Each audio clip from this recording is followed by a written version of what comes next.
আমার বিয়ে হয়েছে 2 বছর। লাভ ম্যারেজ না, অ্যারেঞ্জ ম্যারেজ। দেখো অবস্থা, তুমি এখনো ওঠো নাই? ওঠো, দেখো কটা বাজে, দেখছো কটা বাজে?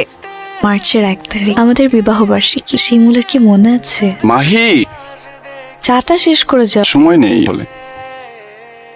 কি খবর তোমার বলো? ভালো। তোমাকে দেখলে মাঝে মাঝে কবিতা লিখতে ইচ্ছা করে। তুমি এত সুন্দর কেন? ও এত দেরি করছে কেন? আসছো, মন ধরলেন না যে? তোমার সাথে আছে না? কি করেছি? খেয়ে আসছি।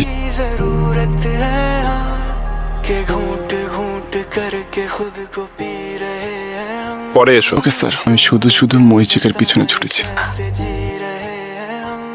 কি ব্যাপার, অজ্ঞান হয়ে গেল নাকি? খাওয়া দাওয়া মনে হয় ঠিক মতো করছেন। ঠিক আছে, আমাকে তুমি ক্ষমা করে দিও প্লিজ।